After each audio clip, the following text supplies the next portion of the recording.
الرباعي المرح بتاع قناه نادي الزمالك يا جماعه، اللي هم مين بقى يا جماعه؟ الصحفي الكبير محمد رجب اللي بينام على طول ده، اللي على طول نايم في القناه، وجمال عبد الحميد عضو مجلس اداره الزمالك المشكوك في امره اللي افضل اكررها كتير، وطبعا عبد الشافي صادق حبيب القلب بتاع الفتي الكبير، وطبعا برنس البرانيس صبحي عبد السلام. يا جماعه انا بطالب لجنه تحليل المنشطات ان هي تعمل حاجه واحده، ان هي تعمل تحليل منشطات ومخدرات للاعيبه الزمالك، وتعمل تحليل منشطات ومخدرات لمين بقى؟ لكمان اللي بيقعدوا في قناه نادي الزمالك اللي هي القناه المملوكه للدوله، ان هم بيقعدوا فيها وبيقعدوا يهروا الهري ده، لان اكيد يا جماعه اللي قاعدين في قناه الزمالك دول مش طبيعيين، يعني هو اكيد في حاجه بتترل، اكيد في حاجه معرفش بس لازم يعملوا تحليل. فنعمل ايه بقى؟ تحليل يا جماعه لمنشطات ومخدرات للاعيبه نادي الزمالك، ونعمل تحليل لمين؟ للرباعي المرح اللي انا جبت سيرتهم دلوقتي ايه على قناه نادي الزمالك. ليه بقى يا جماعه؟ في حوار، انتوا عارفين طبعا ان الماتش بكره، في حوار لذيذ كده جدا بسرعه كده هقوله لكم، دار بين الرباعي المرح ده بقى. الرباعي المرح قاعدين مع كابتن خالد لطيف المذيع الكبير العالمي اللي بيتشقلب، المذيع المجنح. فالمهم ايه، قاعدين مع بعض كده ايه، فراح ايه في قعده صفا، فكل واحد بقى ايه راح يرمي هريه من الهريات بتاعتهم وفاتيه من الفاتيات بتاعتهم. نسمع مع بعض.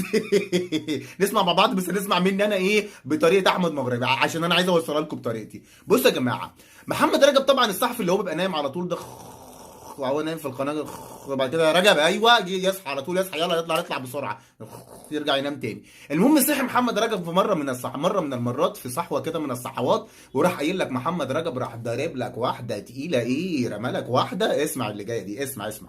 محمد رجب بيقول ان الحكم اللي هيرافق حكم القمه اللي هو السلوفيني اللي هيحكم ماتش الاهلي والزمالك حكم اهلاوي، اسمه ايه بقى يا معلم؟ اسمه حسام الجوهري. وهو قال للحكم الاجنبي، خد بالك من اللي جايه دي، الجوهري قال للحكم الاجنبي ان الاهلي لازم يكسب عشان الراي العام يهدى، وان كابتن محمود الخطيب يستمر على الكرسي بتاعه. الصحفي النايم محمد رجب. يعني قال لك ان ايه، اتقال لحكم القمه ان الاهلي لازم يكسب عشان الراي العام يهدى وبيبو يستمر على كرسيه. حبيب قلبي، هو بيبو كده مستمر على كرسيه حبيبي. بيبو كمان اسبوعين يا باشا. النادي الاهلي راح يلعب مع كاس العالم للانديه وناس كبيره وريال مدريد وحاجات كده واوكلاند سيتي وهلال ووداد، وانت مالكش حبيبي في الجو ده خالص. انت حبيبي خليك انت قاعد تلعب هنا ايه في دوري المصانع بتاعنا ده. دي حاجه. الحاجه التانيه، 2 افريقيا، 2 سوبر، كاس سوبر لسه سكك منه من قريب. يعني مش فاهم، هو كده قاعد على كرسيه، سواء بقى ايه الحكم السلوفيني الجوهري قال له ولا ما قالوش. ده طبعا ايه، راح محمد رجب ايه رزع الرزعه الجميله دي جدا. طيب يسكتوا لحد كده؟ لا طبعا. ازاي محمد رجب بقى يعمل ايه؟ يرجع ينام تاني. رجع محمد رجب يقوم داخل في الخط مين؟ برنس البرانيس صبحي عبد السلام، الفتاي الكبير. الفتاي الكبير. قال لك ايه بقى صبحي عبد السلام؟ خد بالك بقى من اللي جاي دي، صبحي عبد السلام قال ايه؟ يا جماعه اسمعوني هنا وبصوا لي، انا كشفت المؤامره بتاعت كلاتنبرج. يا جامد. عمل ايه؟ كشف المؤامره ازاي؟ قال لك في حكم رابع في طاقم الحكام اللي هيمسك الماتش مصري. حكم الرابع ده اسمه مين؟ اسمه نادر قمر الدوله.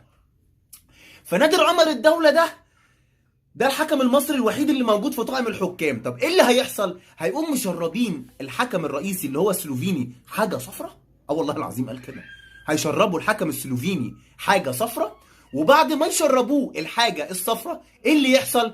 هيقول تعبان ونايم، وهيخلوا نادر قمر الدولة الحكم الرابع يمسك مكانه، يبقى الحكم المصري هو اللي مسك ماتش القمة، وطبعا هو هيفوز الأهلي وهيحكم للنادي الأهلي برنس البرانيس صبحي عبد السلام. امضاء.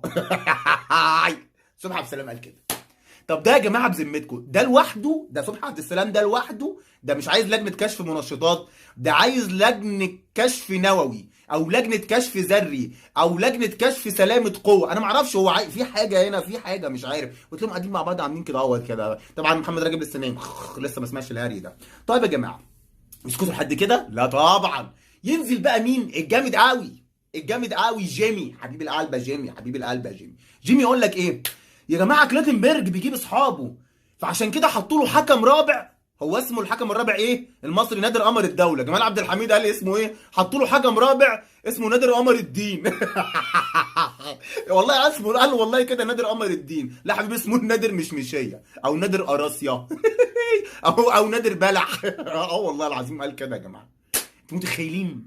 انتوا متخيلين كلاتنبرج قصده بيقولوا ايه على كلاتنبرج؟ بيقول لك جمال عبد الحميد بيقول ان كلاتنبرج بيجيب اصحابه. طب يعني بيجيب اصحابه وبيقول لك ايه بقى، بص، وبيدي اصحاب وبيجيب وبيدي لهم دولارات طبعا من اللي بيقبضها عشان يسمعوا كلامه، وهم نازلين من الطياره اللي هم الحكام اصحابه بقى اللي هم يحكموا ماتش القمه. خلي بالكم البلد كلها حمراء. هو قال كده ان كلاتنبرج بيقول للحكام اللي جايين يحكموا ماتش الاهلي والزمالك ان البلد كلها حمراء. يعني ايه البلد كلها حمراء؟ طب ما انا لابس احمر يا حبيبي. موت في غيظك كده، واوعى تيجي على الاحمر. وبعد كده راح قايل ايه؟ بصوا الكلمه اللي جايه دي، قال لهم الراجل ده على كلاتنبرج جاي يبوظ الكوره عشان نادي واحد بس هو اللي ياخد البطولات. الراجل ده قصده على كلاتنبرج، اسمعوا اللي جايه دي، لازم يمشي يا جمهور الزمالك. انت عايز جمهور الزمالك يعمل ايه يعني؟ يعني انا عايز افهم انت الكلمه دي معناها ايه؟ يا بتاع التحريض والعنف وبتاع كل حاجه ولك سوابق يعني ملهاش بديل ولا نهايه، يا مضلل يا مضلل يا مضلل. طيب انا مش فاهم انت عايز يعني جمهور الزمالك يعمل ايه؟ يعني هيعمل ايه في كلاتنبرج؟ يعني هيمشوه غصب عن اي حد؟ يعني انا مش فاهمك يعني برضو. يا جمال عبد الحميد. طيب نسكت لحد كده، ينزل بقى ده انا سايبه لكم للاخر، ده بقى اخر الفيديو. عبد الشافي صادق قال لك يا جماعه اسمعوا بقى اللي جايه دي، نادي الزمالك نادي الوطنيه والكرامه منذ سنه 1907. 1907 ده يا حبيب قلبي تأسيس النادي الأهلي. أنت متأسس 1911 يابا. 1907 ده بالنادي الأهلي. عارفين ده معناه إيه؟ هقول لك أنا معناه إيه. معناه إنك تغلط في تأسيس ناديك ده معناه حاجة واحدة بس.